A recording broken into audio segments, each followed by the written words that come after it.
성도 여러분, 하나님을 믿으십니까? 어떤 하나님 믿으십니까? 전능하신 하나님 믿으십니까? 전지하신 하나님 믿으십니까? 살아계신 하나님 믿으십니까? 하나님은 살아계시고 역사하십니다. 죽음과 사랑과 어떻게 구분하냐면요, 살아있는 걸 움직입니다. 아무리 오래 참아도 가만 보면 반드시 움직이게 되어 있습니다. 살아있는 거 움직입니다. 하물며 미물도 그럴진데 살아있는 하나님이 어떻게 움직이지 않고 역사하지 않겠습니까? 하나님은 반드시 역사합니다. 근데 역사하긴 역사하되 어떻게 하냐? 자기의 본성을 따라 역사합니다. 신의 성품에 따라 하나님은 거룩하게 역사합니다. 사랑에 따라 역사하고 공의에 따라 역사합니다. 그런데 그 역사하는데 힘이 부족해가지고 좀 가다가 그만두는 분이 아닙니다. 전능합니다. 하다가 이것이 아닌가 보다 하고 오른쪽인가 왼편인가 하고 아리까리하게 그렇게 무식한 분이 아닙니다. 전지하신 분입니다. 다 아십니다. 그래서 하나님은 자기가 생각하는 대로 존재하는 분입니다. 존재하는 대로 생각하는 분입니다. 사람은요, 어떻게 존재하냐면 이 고깃덩어리로 삽니다. 이렇게 존재합니다. 뼈도 있고요, 심줄도 있고, 이렇게 뭐 움직이면 이렇게 손가락도 이렇게 보이고 그럽니다. 그런데 우리가 아는 게 있어요. 우리가 알고 해야 된다는 게 뭔지 알아요. 그런데 이게 못 따라갑니다. 몸이 못 따라가요. 나의 존재는 나의 생각과 나의 지식을 못 따라갑니다. 그래서 인간은 유한하다 그럽니다. 근데 하나님은 존재하실 때마다 그가 생각한 대로 존재합니다. 만약에 하나님이 저렇게 하고 싶은데 하나님이 능력이 없어서 저렇게 못한다면 하나님이 하고 싶은 것과 현재 하나님이 있는 자리에 간격이 생겨버리지 않습니까? 이러면 하나님은 신이 아닙니다. 무능력한 분이 되어버립니다. 그래서 하나님은 계시는 것 자체가 어떤 식으로 계시냐? 자기가 생각하는 대로 계시는 분입니다. 근데 그 생각하는 대로 계시는 분이 무엇을 생각하셨냐니까 온 세계 만물을 만들어야겠다, 창조해야겠다, 이렇게 생각하신 겁니다. 창조를 생각하셨습니다. 하나님은 요한일서에 보면 빛이시라 하였고, 그래서 빛을 먼저 창조하셨지만 뒤에 가면 사랑이라 그랬습니다. 사랑은 본시 아와 여가 있어야 됩니다. 자기 혼자 있을 때 사랑이 되는 게 아닙니다. 요즘 말로 하면은 그 디모데에서 보면 이런 말씀하지 않습니까? 말세, 고통하는 때가 이르는데 고통이 제일 요건이 뭐냐? 이유가 뭐냐? 사람들이 자기를 사랑하며 이렇게 되어 있습니다. 하나님은 사랑이신데, 그러므로 하나님의 사랑은 항상 밖을 향해 되어 있습니다. 그래서 누군가가 필요합니다. 하나님의 사랑의 본성에 따라서 자연스럽게 창조가 나온 겁니다. 그런데 사랑하되 동질의 것, 동격의 것을 사랑하는 것보다 아주 저급한 것을 사랑할수록 그 사랑이 크다 그럽니다. 왕이 하녀를 사랑하면, 진짜로 사랑하면, 노리기가 아니라 진짜로 사랑하면 그 사랑이 아주 크다 그럽니다. 하나님이 한낱 피조물에 불과하고 하나님이 만들지 않았으면 존재하지도 않았을 우리를, 없음에 불과한 우리를 있게 해주셔가지고 우리와 함께 사랑하자 그랬습니다. 그게 하나님의 본성이고, 하나님은 그 본성에 따라 능력이 충만하심으로, 그리고 전지한 그 지식에 따라서 이 세계를 하나님이 원하시는 그대로 만들었습니다. 만들었는데 인간은 어떻게 특별하게 만들었냐면 이 세계를 다스릴 수 있는 하나님의 형상을 닮은 존재로 만드셨다 그랬습니다. 지난 연합예배 때 12월 때 한번 말씀드렸는데요, 하나님의 축소형입니다. 본성이나 존재의 본성이나 능력이나 기능에 있어서 축소형입니다. 이 세계를 가까이 가만 보시면 우주가 아주 넓은데요, 그 중에 태양계가 있습니다. 태양계 안에 지구가 있고요, 지구 안에 동방에 에덴이 있고, 에덴 안에 중심이 있습니다. 중심에는 선악과가 있습니다. 무슨 말씀이냐면 이 땅이 그냥 아무렇게나 만들어진 게 아니고 하나님 안에서는 질서가 있다는 말입니다. 하나님 중심으로 만들어졌다는 말입니다. 인간을 통해서 하나님이 다스리라고 말씀하셨습니다. 인격적인 관계를 해야 되기 때문에 반드시 인간은 자유의지가 있어야 되고, 그 자유의지는 이렇게도 할 수 있고 저렇게도 할 수 있습니다. 그래서 하나님께서 한번 다스려봐라 하고 지혜를 주셨습니다. 그런데 문제는 뭐냐면 이 다스리라 하고 지혜를 주시고 자유의지를 주셨을 때 위험 요소가 있습니다. 만약에 사람이 선을 행할 수밖에 없다면 사람에게는 자유의지가 있다고 말할 수 없습니다. 왜냐하면요, 모든 일을 행할 때마다 이게 최선입니다. 옳은 것입니다. 선입니다. 이건 하나의 점에 불과하지요. 가능성이란 없습니다. 그런데 이게 악이라고 하면 이게 악입니다. 이건 해서는 안 되지만 하여튼 이 끝이 존재합니다. 그러면 여기서부터 이까지 공간, 간격이 존재합니다. 이 사이에 사람은 어떤 거라도 선택할 수 있습니다. 그러나 어떤 거라도 선택할 수 있으나 이게 가장 옳은 거고 이게 최고입니다. 나머지는 아무리 선택의 가능성은 넓어도, 기회는 많아도 다 이거보다 좋지 않은 것입니다. 그래서 이 가장 좋은 것을 우리 성경에서는 진리라 그럽니다. 진리, 유사하지만 진리가 아닌 것은 다 진리보다 못한, 사람들에게 못한 결과만 가져오고 특별히 죄는 사망을 가져옵니다. 하나님께서 인간에게 자유의지를 주셨지만 항상 하나님께서는 그 죄를 지을 수 있는 자유의지도 있지만 그것을 막을 수 있도록 하나님은 막을 수 있는 지혜도 주셨고 힘도 주셨습니다. 이거를 라틴어로 신학적으로는 포세 논 까레, 포세 논 빼까레 그럽니다. 죄를 짓지 않을 수 있는 능력, 가능성을 주셨다 이 말입니다. 죄를 지을 가능성은 있지만은 죄를 짓지 않을 수 있는 능력을 함께 줬다는 말입니다. 그래서 사람이 하나님의 형상으로 능력도 받고 자유의지를 가지고 작은 하나님처럼 이 땅을 다스리는 데 있어서 아무런 부족함이 없게 하셨습니다. 하나님이 만들어주신 세상이니까요, 하나님의 지식이 그대로 들어있기 때문에 가장 아름답고요, 누가 어떻게 평가를 하더라도 하나님의 평가를 바꿔치기 하거나 왜곡할 수 없을 정도로 순전히 하나님적인 세상을 만들어놨습니다. 그러므로 이 세상에 대한 평가는 인간이 아무리 탁월하여도 하나님의 평가에 의존할 수밖에 없습니다. 하나님이 보시기에 좋았다 그러면 인간은 하나님이 주신 것을 위임받은 존재에 불과하기 때문에 비록 자유의지가 있고 비록 하나님을 닮아서 모든 피조물 중에서 가장 탁월하여 하나님을 그 위에 두고 하나님 다음에 있는 모든 피조물보다 높고 하나님 다음에 있는 그 중간쯤에 있는 존재이라 할지라도 어쨌거나 피조물이기 때문에 하나님이 이 땅에 대해서 평가한 그 평가를 받아들여야 하고, 이 땅에 하나님이 만들 때 심겨둔 원리는 사람이 그대로 받아들여야 되는 것입니다. 남자와 여자가 결혼하라는 하나님의 원리를 만들어 두셨으면 사람은 그냥 다른 말을 붙일 것이 아니고 예하고 남자와 여자 결합해서 사는 것입니다. 사람이 먹을 것을 먹되 나무의 열매를 먹고 짐승은 잡아먹지 마라 그러면 하나님은 그렇게 말씀하실 때 하나님의 최고의 지식으로 말씀하셨기 때문에, 이 세상이 그 모든 하나님의 최고의 지식으로 만들었기 때문에 만약에 이 세상을 만드시고 명령하실 때 그 명령에 흠결이 있다면, 그래서 내가 뭔가 바꿔야 할 게 있다면 하나님은 처음부터 이 세상을 잘못 만들었다는 얘기가 돼버리고, 그 말은 곧 하나님은 능력이 유한하거나 지식이 유한하거나 완전하지 못하고 자존하지 못하고 자기 스스로 자족하지 못하는 불완전한 하나님이라는 말하고 똑같이 돼버립니다. 제가 좀 말이 빨라서 듣기 어려우시죠? 시간은 가고 할 얘기가 많아서 그렇습니다. 여기까지 다시 한번 정리를 해드리겠습니다. 청년들을 위주로 하다 보니까 속도 조절이 좀 안 됩니다. 우리 어르신들 앞이니까 다시 한번 정리를 하고 넘어가겠습니다. 살아계신 하나님, 전지전능한 하나님은 이 땅을 만드실 때 사랑하는 마음으로 만들어 주셨고, 그 사랑하는 마음으로 만드실 때 하나님의 그 모든 하나님의 능력으로 만들었기 때문에 능력에 부족함이 없었을 것이고, 하나님의 지식으로 만들었기 때문에 이 땅을 만들 때 원리나 공식이나 원칙에 있어서 아무런 문제가 없었다는 말입니다. 이 창조세계의 피조물의 질서가 하나님 보시기에는 가장 적합하고 가장 완전했다는 말입니다. 그래서 이 땅을 다스리라는 위임 통치 명령을 받은 사람이라 할지라도 하나님의 완전한 지식으로 만들어졌기 때문에 이 땅을 해석할 때는 하나님의 해석에 의존해야 되고, 이 땅을 바라보는 눈은 하나님의 관점에 의존해서 바라봐야 되는 것이지, 하나님은 그렇게 보지만 나는 이렇게 봅니다라고 말할 수 있는 권위가 없고 권한이 없다는 얘기입니다. 하나님이 이렇게 원칙을 세우셨지만 나는 지금부터 다른 원칙을 만들어서 살겠습니다라고 하는 것은 하나님이 무식한 분이라고 말하는 것과 똑같고, 하나님은 이 땅을 불완전하게 만드셨습니다라고 말하는 것과 똑같고, 하나님은 전지하지 못한 분이라고 말하는 것과 똑같습니다. 그렇게 되면 하나님은 전지하지도 않고 완전하지도 않고 능력도 부족하고, 그렇게 되면 그때부터는 뭐냐면요, 부족하다고 말했을 뿐이지만 결론은 당신은 하나님이 아닙니다 라고 말하는 것과 똑같이 된다는 얘기입니다. 그래서 사람이 수가 많아지고 각기 주관적인 판단이 있을지라도 하나님의 이 땅을 만드신 그 법칙과 그 능력과 그 원리는 모든 사람에게 공히 적용되는 객관성을 갖고 있다는 얘기입니다. 객관성.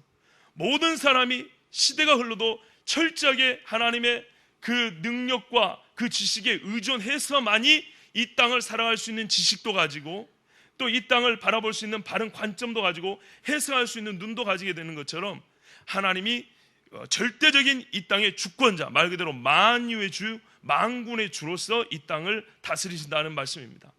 그것을 인정하라고 아담에게, 하와에게 주신 열매가 선악과입니다. 그 열매를 먹지 말라고 한 것은 하나님께서 아까 말씀드렸다시피 이 땅이 갈수록 넓어집니다. 여러분, 생육하고 번성하라 그랬습니다. 지구 중에 동방의 에덴이라는 조그만 지역에다가 사람들을 놔뒀습니다. 생육하고 번성하면 땅이 좁아서 못 살겠지 않습니까? 나중에 반드시 넘어가게 되어 있습니다. 우리는 너무 낭만적으로 생각합니다.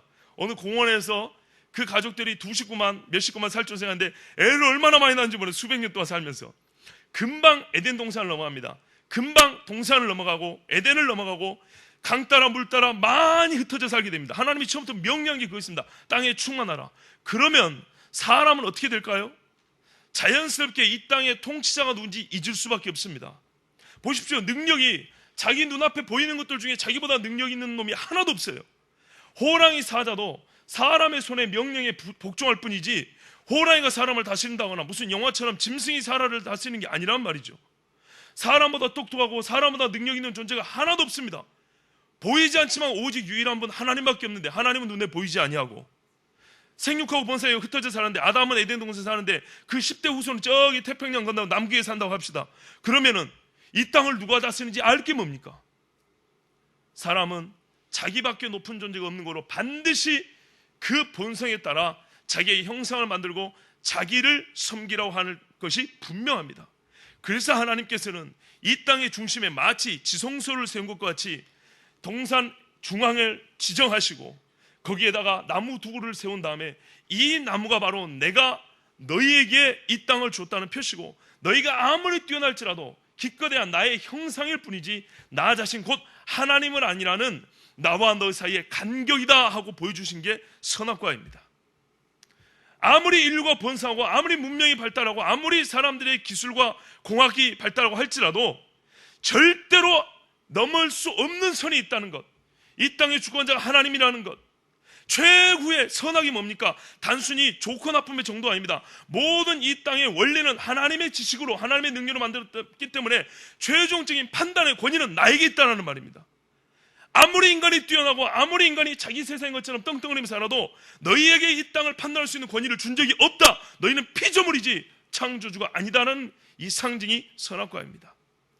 바로 그래서 사람이 무너뜨릴 수 있는 처음이자 마지막인 죄가 바로 이것입니다. 나머지는 하나님이 다 허락해 주셨기 때문에 이것만 무너뜨리면 딱 유일한 한 번이지만 이것은 매우 결정적인 사건입니다. 오늘 이야기는 다 잘 아시기 때문에 스토리는 이렇게 이야기를 해드리지 않겠습니다. 제가 오늘 이 말씀을 들고 온 이유는 이것입니다. 설교의 목적은 이것입니다. 이 세상에 세대가 많이 달라졌다 보니까 변하다 보니까 말이죠. 하나님의 말씀의 권위가 떨어져 버렸습니다. 그런데 사실 거기서부터 모든 죄는 시작된다는 것을 보여드리기 위함입니다. 죄의 원리, 그 심층이라고 그러잖아요. 그 깊은 속에 되는 모든 죄의 근본적인 원리는 무엇인가? 그것을 보고자 하는 것입니다. 사실 창세기 3장에 나오는 선악과 사건은 우리 인간에게 가르쳐주는 메시지가 무궁무진합니다. 몇 시간을 들여서 수많은 목사님들과 교수님들이 설명해도 다 채우지 못한 짧은 이야기지만 너무나 메시지가 정말 무지무지하게 많습니다. 그러나 오늘 이종이 우리 성도님들께 전하고자 하는 말씀은 바로 이것. 하나님의 말씀을 무너뜨려질 때에 인간은 반드시 죄를 지을 수밖에 없다는 것이고 죄란 곧 하나님의 말씀을 무너뜨리는 그 권위를 무시하는 것이 곧 죄의 근본이라는 것, 마귀가 그것을 집요하게 물고 늘어졌다는 것을 오늘 전하고자 합니다. 말씀을 보시면 3장에 뱀이 하와에게 나옵니다. 그래서 2절에 보면 이렇게 물어봅니다. 동산나무의 열매를 우리가 1절에 하나님이 참으로 너희에게 동산 모든 나무의 열매를 먹지 말라 하시더냐. 이걸 소위 말해서 의심의 질문이라고 그럽니다. 분명한 것인데 자꾸 물어보면 사람 마음이 흔들리죠. 얘가 머리가 좋습니다. 의심의 질문을 던집니다. 진짜? 이렇게 물어보는 거죠. 그러니까는 하와가 하는 말이 동산나무의 열매를 우리가 먹을 수 있으나 이 하와는 아담에게 들은 것이죠. 아담에게 이제 전해 들은 겁니다. 동산 중앙에 있는 나무의 열매는 하나님의 말씀에 근거는 뭐냐면 하나님의 말씀입니다. 자기 입으로 이렇게 말했습니다. 하나님의 말씀에 아담에게 전해 듣긴 하였으나 하나님이 이렇게 말씀하셨다고 하더라. 너희는 먹지도 말고 만지지도 말라. 너희가 죽을까 하노라 하셨느니라. 여기서부터 벌써 말이 좀 달라집니다. 2장에는 보면은 반드시 죽으리라 이렇게 돼 있는데요. 하와는 죽을까 하노라. 아담이 이렇게 가르쳐 줬는지 또는 죽는다는 말을 더 조심스럽게 표현해서 이렇게 한 건지는 모르지만 어쨌든 하와는 하나님이 말씀하신 것과는 조금 다르게 표현을 했습니다. 그러나 아직까지는 그래서 어쨌다는 거냐 할 때는 그러니까 먹으면 안 된다는 말입니다. 약간 흔들리긴 했지만은 하와의 결론을 여기까지 결론은 뭐냐면 그러므로 네가 나에게 물어보긴 했지만 먹으면 안 돼라고 말한 것입니다. 그런데 이게 결론이 뒤집어집니다. 여기가 그래서 중요합니다. 4절에 보시면 뱀이 여자에게 이르되 죽는다고 너희가 결코 죽지 아니하리라. 바로 이 3장의 싸움은 무엇이냐면요, 하나님의 반드시 죽으리라와 마귀의 결코 죽지 아니하리라의 싸움입니다. 판단은 누가 합니까? 하와가요. 이게 바로 망조입니다. 결론부터 말씀드리면 판단자는 하나님입니다. 삼각구도에서 하나님이 마귀를 판단하고 하와를 판단하는 분이시지, 하와가 하나님과 마귀를 놓고 판단할 수 있는 위치에 있는 것은 본래적으로 그런 권한은 주어지지 않았습니다. 마귀는 자연스럽게 우리를 이렇게 끌고 갑니다. 잘 생각해봐. 죽는다고? 너 죽는 게 뭔지 아니? 본 적이 있어야죠. 하루 강아지가 왜 범 무서운지 모른다고요?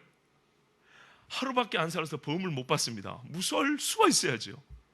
죽는다는 걸 본 적이 있어야 말이죠. 죽는다는 게 뭔지 어렴풋이 혹시 모르겠어요. 짐승들이 죽는 걸 보고 알았을지.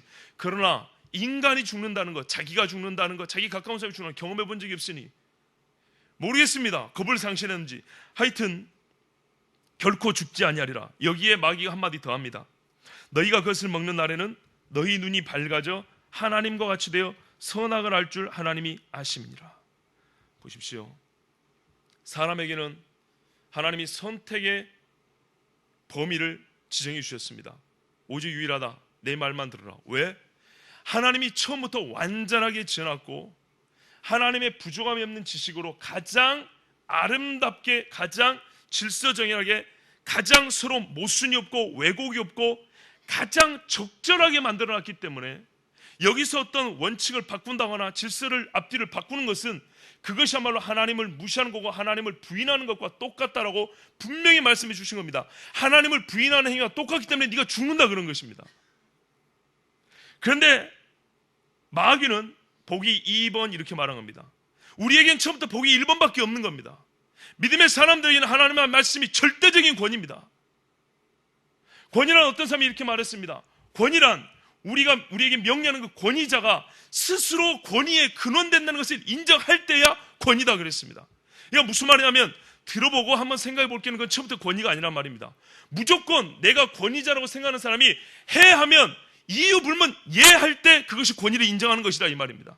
이게 사람에게는 통하지 않지만 하나님에 통합니다. 왜냐면요, 사람이 아무리 선한 거라고 생각해봐야 하나님의 선함에 미치지 못하고, 사람이 아무리 바르다고 해봐야 하나님의 바름에 미치지 못하고, 사람이 아무리 힘을 쓰고 용을 써봐야 하나님의 능력에는 감히 이만큼도 미치지 못하기 때문에 하나님이 생각하고 판단한 것이 가장 좋고 최고로 좋기 때문에 사람에게서는 유일하면서도 가장 선한 선택이 뭐냐면 유일하게 하나님의 말씀에 순종하는 것입니다.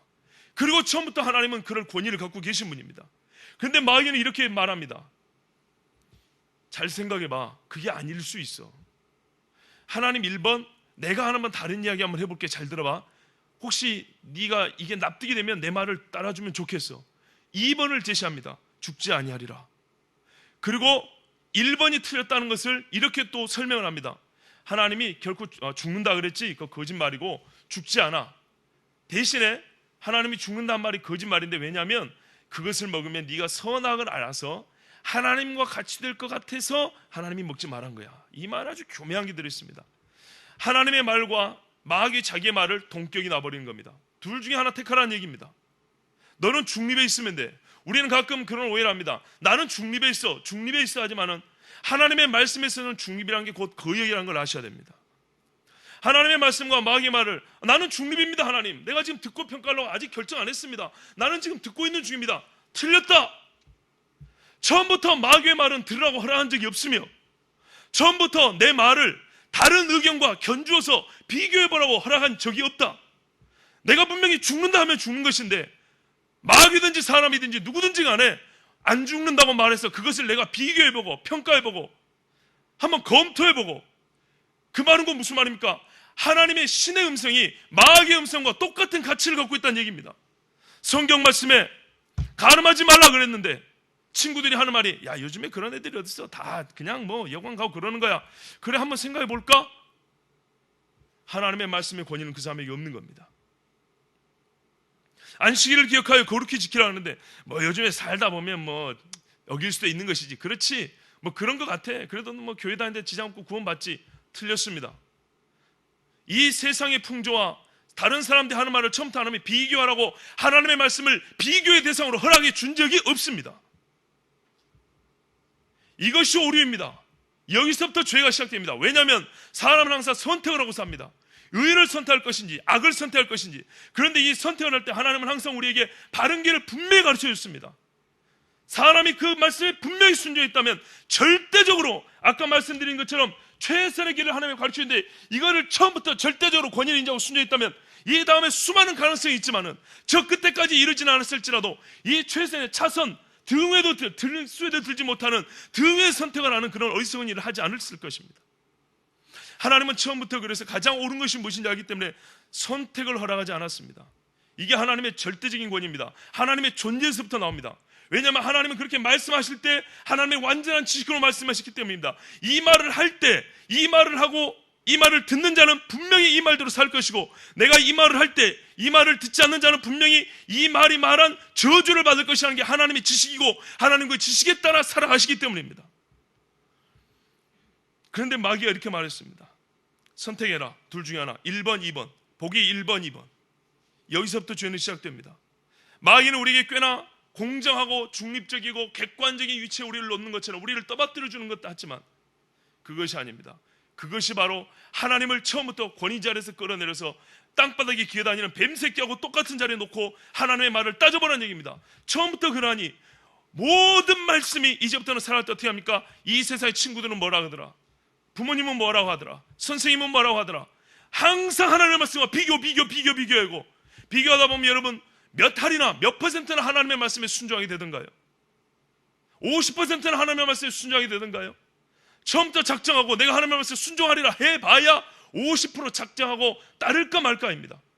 그런데 모든 일을 할 때마다 네 의견은 어때? 내 의견은 어때? 내 생각은 이래? 내 경험은 어때? 다 비교해보고 그런데 하나님의 말씀은 둘 중에도 아니에요. 3개 중에 하나, 5개 중에 하나. 엄마, 아빠, 친구, 선생님, 나, 내 애인, 그리고 하나님 7개 중에 하나. 때로는 엄마 말씀이 제일 낫네 뭐. 때로는 아빠 말씀이 제일 낫네. 아니다, 이번에는 하나님 말씀 듣는 게 좋을 것 같아. 그나마도 그게 자기에게 이익될 것 같으니까. 자기 계산으로 이익될 것 같으니까. 마귀가 그 유혹을 하나 던져줍니다. 사람의 본성상 하나님의 형상이기 때문에 형상 꼬리표만 떼버리면 하나님이 됩니다. 항상 이런 욕구를 갖고 있는 게 사람입니다. 그래서 선악과를 주셨는데 마귀가 그 욕구를 이렇게 들춰내서 이렇게 막 이제 일으킵니다. 부채질을 합니다. 네가 하나님과 같을질 걸 알고 그런 거야. 안 죽어. 동시에 뭡니까? 하나님은 거짓말쟁이로 만들어버립니다. 죽는다는 말 거짓말쟁이요. 마귀가 얼마나 기만지 한마디로 얼마나 많은 일을 저지르는지 보십시오. 하나님의 말과 자기의 말을 동격으로 놓으며 동시에 하나님의 말은 거짓말로 나버리고. 그러니까 선택을 어떻게 하게 되겠습니까? 반드시 마귀의 말을 선택할 수밖에 없게 되지 않겠습니까? 동격인데다가 하나님의 말씀은 거짓말이니까요. 선악을 알게 하는데 죽는다고 거짓말했으니까 반드시 사람은 마귀의 말을 따를 수밖에 없는 겁니다. 판단을 해보니 사람이 판단자의 자리에 섰을 때는 인간의 기준으로 볼 때는 마귀 말이 더 합당하게 들릴 수밖에 없는 겁니다. 그래서 처음부터 하나님은 우리에게 하나님의 말씀과 사람과 또는 마귀의 말을 동격에다 놓고 1번, 2번 보기상으로 삼지 말라고 하신 것입니다. 그게 하나님의 말씀의 권위입니다. 권위. 여기서부터 모든 죄는 시작됩니다. 인간에게 들어있는 이 욕구를 부채질해서 하나님을 대적하게 해야 됐는데 이 근본적이면서 유일한 죄, 유일하지만 근본적인 죄를 짓게 만들어서 마귀가, 이렇게 보시죠. 마귀 말 들었으니 앞으로 어떻게 하겠습니까? 마귀의 종이죠. 모든 인류는 그래서 이후부터는 하나님의 말씀을 가끔 인용하는 것 같고 비교하는 것 같지만 결론은 마귀를 따르게 됐습니다. 그래서 마귀가 자기의 자녀로 만들려고 그 수작을 부릴 때 사람으로 하여금 우리 인간 속에 있는 교만한 마음만을 끄집어낸 게 아니고 이 교만한 마음이 궁극적으로는 하나님의 존재를 무시하는 데까지, 하나님이 마치 없는, 사람이 있는데도 불구하고 없는 것처럼 취급하면 얼마나 불쾌합니까? 하나님이 버젓이 살아계신데도 불구하고 버젓이 보는 앞에서 그 말씀을 무시하게 해서 하나님이 없어도 살 수 있는 사람인 것처럼 이런 착각을 하게 만들고, 그래서 죄를 짓게 만들어서 이 세상을 죄악된 세상으로 끌고 간 것이 바로 마귀의 괴계였고요, 그것에 넘어간 게 사람입니다. 이것이 오늘날도 계속되고 있습니다. 그랬더니 어떤 일이 벌어졌냐면 여자가 이제 하나님 보이지 않습니다. 하나님의 말씀이 권위가 떨어진 이후부터는 하나님의 말씀에 따라 하나님 자가 처음부터 나오지 않습니다. 자기가 먹고 싶은 것만 봅니다. 선악과를 보니까 지혜롭고 하고 먹음직스럽기도 하고 보암직스럽기도 하고 지혜롭게 할 만큼 탐스럽기도 한 나무인지라. 하나님의 말씀을 따라 봤을 때는 처음에 어떻게 봤을까요? 이렇게 안 보였다는 얘기입니다. 하나님이 눈앞에 사라지는 순간 보지 말아야 될 게 보이고 봐야 될 게 안 보이게 되는 것입니다. 그리고 먹고 났더니 하나님의 낯을 피했습니다. 그런데 이 사람들이 어떻게 됐냐면요, 하나님의 낯을 피할 때 왜 피하냐면 10절에 보면은, 오늘 본문은 아니지만 벗었으므로 두려워하여 숨었나이다 이렇게 되어 있습니다. 죽진 않냐고 벗었다 그것이 부끄러웠다 이렇게 말합니다. 성경은 항상 언어를 낭비하지 않습니다. 이 말씀도 잘 볼 필요가 있습니다. 과실을 먹은 다음에 바로 죽어야 되는데 죽지 않냐고 눈이 열려서 예전에는 안 봤던 게 보였습니다. 그게 뭐냐면 벗은 몸입니다. 근데 여기서 참 주목할 것은 뭐냐면 생물학적인 눈이 열렸다는 얘기가 아닙니다. 옛날에는 이게 안 보였다는 얘기입니까? 보였어요. 옛날에는 꽃봉오리에 꽃받침을 보면 꽃을 감싸고 있는 거 안 보입니까? 짐승의 가죽을 보면 옷이 필요하다는 건 모릅니까?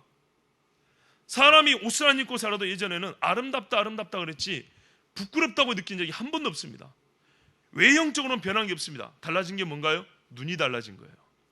하나님께서 뭐라고 판단하셨습니까? 나의 형상을 닮은 피조물이요 참으로 보기에 좋았다 그랬는데요, 선악과를 따먹은 다음에 어떻게 됐어요? 선악을 알게 하는 일에 하나님과 같이 된다고 했는데 알긴 하는데 뒤집어져요.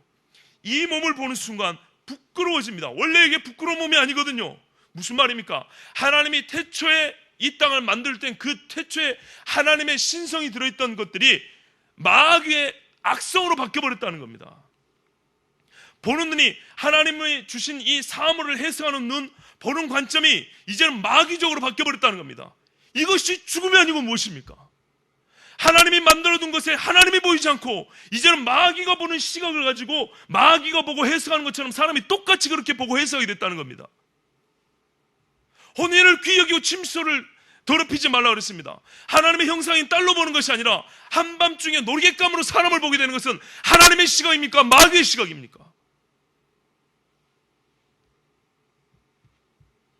바로 이것입니다. 너희가 죽으리라. 사람이 아니게 되버리라. 하나님의 형상이 하나님의 형상이 아니게 되버리라. 완전히 사라진 건 아니었지만 하나님이 만들어주신 이 아름다운 세상을 누릴 수 있는, 사람은 감각으로 그걸 느끼는데요, 그것을 누릴 수 있는 근본적인 능력, 요만큼 죽거리만한 왜곡된 능력이 남았을 뿐이지 더럽히지 않고 정결하고 근본적인 능력은 없어져 버렸습니다. 이것이 죽은 게 아니고 무엇입니까? 거기에 더 나아가 어떤 일이 벌어졌습니까? 둘째 아들이 하나님 앞에 바르게 예배드린다고 해서 첫째 아들이 둘째 동생을 쳐서 죽였습니다. 몽둥이로 쳤는지 주먹으로 쳤는지 돌로 쳤는지는 모르지만 쳐서 죽였습니다. 아담이 죽음이 뭔지 언제 배웠습니까? 둘째 아들의 시신을 안고 알게 됐습니다. 이게 어떤 충격인지 가히 짐작이 되십니까? 죽는 게 뭐라는 것을 처음 배웠는데 그 처음 배운 것이 자식이 자식을 죽인 그 시신을 보고, 야, 이것이 죽음이구나, 반드시 죽으리라 하는 말씀이 이렇게 이루어지는구나. 뼈에 새기게 됩니다. 뼈에 새기게. 죄의 결과가 이것입니다. 육신의 생명이 붙어 있어도 하나님이 보는 것과 하나님이 생각하는 것과 이제 하나님이 판단하는 것을 똑같이 생각할 수 있는 능력은 근본적으로 상실해버린, 그래서 나의 생각은 너희 생각과 다르며 하늘이 땅에서 높은 것 같이 그렇게 다르다 이렇게 말씀하십니다. 너희 마음이 내게서 멀도다 이렇게 말씀하십니다. 너희가 구원을 얻고자 하나 그 마음에 하나님을 사랑하는 것이 없는 줄 내가 아노라 이렇게 예수님 말씀하셨습니다. 그러나 그 중에 몇 사람, 노아 같은 사람, 모세 같은 사람, 아브라함 같은 사람, 그 중에 손에 꼽는 몇 사람, 하나님의 마음을 가진 자, 정말 우리가 복음서가 부르듯이 하나님의 심정을 가진 사람, 그런 선지자들, 그런 사도들이 있었습니다. 여러분, 이 땅에 많은 사람들의 말들이 난무하고 권위 있다고 스스로 말하는 사람들의 이야기가 우리에게 많이 들려옵니다. 정치인들 중에도 회사에도 상급자가 있고요. 군대에도 명령권자들이 있습니다. 그러나 그 말들이 다 옳다고 자신할 수 있으십니까? 어떤 분들이 이렇게 말합니다. 사람이 군대를 갔다 와야, 남자가 군대를 갔다 와야 사람 된다고. 우리 정치계에 군대 갔다 온 사람이 없어가지고 이렇게 시끄럽습니까? 사람이 만든 제도란, 사람이 만든 교육이란, 경험이란, 사실 시대가 아무리 흘러도 발전은커녕 기술은 발전하지만 그 본성은 계속 타락하여 하나님을 거역할 수밖에 없습니다. 그 거역한 본성으로 계속 내는 말들을 사람들은 하나님의 말씀과 견주어도 되는 것으로 생각하시고, 사람의 말은 하나님의 말씀처럼 격을 높이고 하나님의 말씀은 사람의 말과 마귀의 말로 격을 낮춰서 비교합니다. 보기 1번 하나님의 말씀, 보기 2번 사람의 말. 그리고 견주다 보면, 비교하다 보면 항상 선택하는 것 거의 8, 90%는 사람의 말, 마귀의 말을 따르게 되어 있습니다. 왜냐하면 첫 타락 이후로 사람은 마귀의 종이 되었기 때문입니다. 본질상 진노의 자녀가 되기 때문에 그렇게 살아갑니다. 그것을 알고 우리가 예수를 믿고 이제는 하나님의 말씀에 순종하겠습니다, 이렇게 사는 사람들이 바로 그리스도인들입니다. 이 땅에 800만의 그리스도인이 있습니다. 근데 만약에 800만의 그리스도인이, 개신교인들 말입니다, 800만의 그리스도인들이 정말로 하나님의 말씀에 하나님의 존재, 이걸 좀 철학적으로 말하면요, 인식이라 그럽니다. 이게 옳으냐 그르냐, 인식의 문제는 존재의 문제라는 겁니다.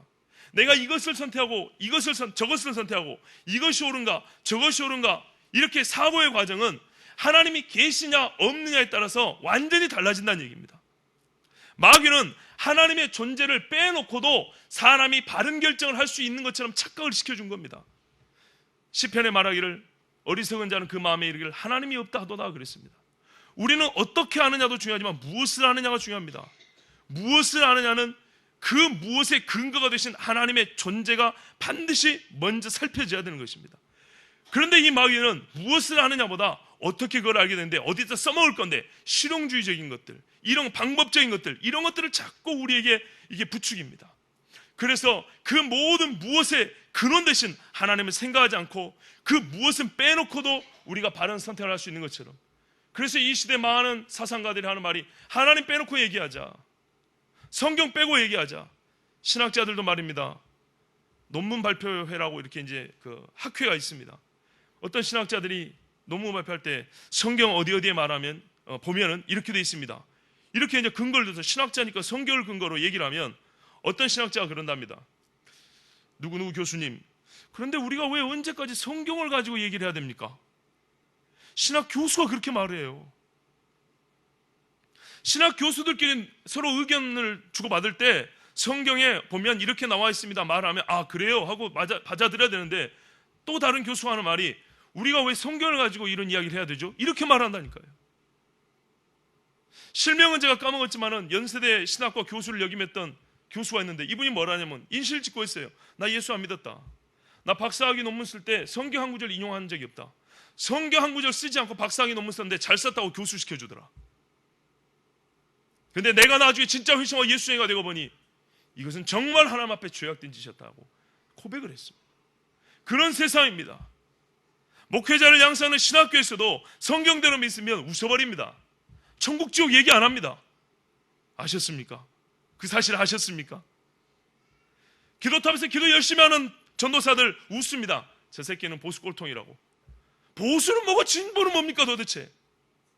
틀린 거는 진보였고 고쳐야 되고 옳은 것은 보수였고 지켜야 될 거 아닙니까? 내용을 보지 않고 현대적인 감각에 맞지 아니하면 하나님의 말씀도, 하나님을 믿는 거룩하고 아름다운 심성과 신앙의 자세도 다 웃음거리로 만들어버립니다. 그런 세상입니다.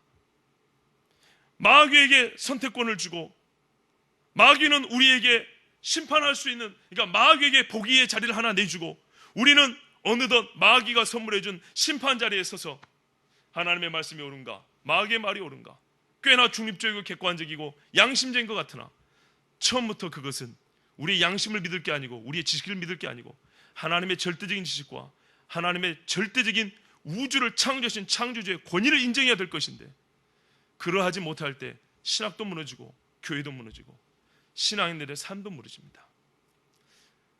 저는 예전에 엘리야가 호렙산 굴에 숨어가지고 하나님, 내가 혼자 하나님 앞에 열심히 특심해서 나 혼자 남고 다 바알을 섬깁니다. 저는 그 말이 꽤나 교만한 말로 들렸습니다. 자기 혼자가 있었나? 나중에 하나님 보니까 7천 명 남겨놨다 그랬는데 상당히 교만한 인간이네 그랬는데요, 그게 아니었어요. 우리나라 사람들 중에 800만이 개신교인들, 그리스도인이라고 그럽니다. 그런데 이 좁은 땅덩어리에서 800만이면 한 5천만이 넘었다 했을 때 7분의 1인데요 7명마다 한 명씩 예수 믿는 사람들 만날 자신 있으십니까? 이스라엘 땅 전체에 7천 명이면 이 동네에서 저 동네 가도 믿는 사람 한 명도 못 만날 수 있다는 얘기입니다. 도시와 도시를 건너뛰어야 한두 사람 만날 수 있다는 얘기입니다. 그러면 거의 없다는 말과 똑같은 얘기입니다. 하나님의 선택받은 민족 이스라엘이 그 정도면 없다는 말이 과히 틀린 말이 아닙니다. 대한민국 800만이 그리스도인이라고 기독교라고 종교 안에 써도 이렇게 회사 생활하고 학교 생활해도 예수 믿는 사람 찾아보기 어려운데, 교회에 이렇게 모여놓으니까 많은 것 같지만은 실제로 생활 중에는 찾아보기 어려운데 이스라엘에 7천 명이면 그거 없는 거나 다른 바가 아닙니다. 그러니 얼마나 낙심이 됐겠습니까? 바알이냐 여호와냐 선택해라. 쭈뼛쭈뼛 주저거리 머뭇거리는 사람들이 많은 세상, 그때나 지금이나 똑같습니다. 근본적으로 하나님의 말씀에 권위가 무너져서 그럽니다. 하나님이 창조주라는 것을 알지 못하게 그럽니다. 그래서 하나님을 아는 지식은 곧 생명입니다. 단순히 지식에서 글자 수 하나 늘리는 게 아닙니다. 하나님을 아는 지식은 하나님은 자기 지식대로 존재함으로 하나님의 존재를 그대로 믿는다는 말과 똑같기 때문에 내 백성이 지식이 없어 망한다 한다는 말은, 지식이 없다는 말은 하나님이 어떤 분이라는 걸 모르는 것이고, 그 모른 만큼 나에게는 그 하나님이 하나님이 되지 못하기 때문에 그 사람에게는 반드시 구원을 할 수 있는 능력이 없는 하나님, 온전하지 못한 하나님, 그래서 망할 수밖에 없는 것입니다. 마귀는 우리에게 항상 이런 틈을 비집고 옵니다. 하나님에게는 흠결이 있고 우리는 여전히 하나님의 그 부족함을 발견해야 되는 자리에 있는 것처럼 속지 마십시오. 미혹하는 세대입니다. 절대 속지 마시고, 하나님의 말씀은 선택사항이 될 수 없는, 처음부터 선택사항으로 허용되지 않는 말씀이라는 걸 아시고 내 입에 달든지 쓰든지 절대적으로 하나님의 말씀을 순종하시기 바랍니다. 이스라엘 역사를 보나 믿음의 사람들의 역사를 보나 잠깐 고난을 당하는 것 같아도 확실히 하나님의 말씀에 순종하는 사람이 복받는 건 확실합니다. 내 당대를 몰라도 자손의 대를 보면은 분명한 사실입니다. 하나님의 말씀이 생명입니다. 내 발의 등이요 내 길에 빛이십니다. 오늘 신명기에 이렇게 말씀합니다. 이것을 내게 나타내시면 여호와는 하나님이시요 그 외에는 다른 신이 없음을 내게 알게 하려 하십니다. 그런즉 너는 오늘날 상천하지에 오직 여호와는 하나님이시요 다른 신이 없는 줄 알아 명심하라. 아멘. 꼭 이 말씀을 명심하시고 하나님의 말씀에 순종하십시오. 그러면 나도 복을 받고 우리 교회도 복을 받고 우리 집에 떡반죽 그릇까지 다 복을 받을 것입니다. 그러나 하나님의 말씀을 마귀의 말과 동격에 두면 마귀가 주는 모든 저주를 받을 것입니다. 하나님이 내리는 모든 심판을 받을 것입니다. 하나님은 살아계십니다. 말씀하신 대로 이루십니다. 하나님의 말씀이 이루어지는 교회와 우리 모두의 삶이 되기를 원합니다. 기도하겠습니다. 살아계신 아버지 하나님, 말씀하시고 이루시고 살아계시면서 역사하시는 아버지 하나님, 아버지 이 좋은 부조가에서 어줍지 않은 입술로 정말 하나님의 말씀을 온전히 전하지 못하였으나 주께서는 오늘 말씀하시오니 나는 살아있는 여호와고 내 말은 마귀의 말과 동격이 될 수 없으며 사람의 선택사항이 될 수 없다고 말씀해 주셨습니다.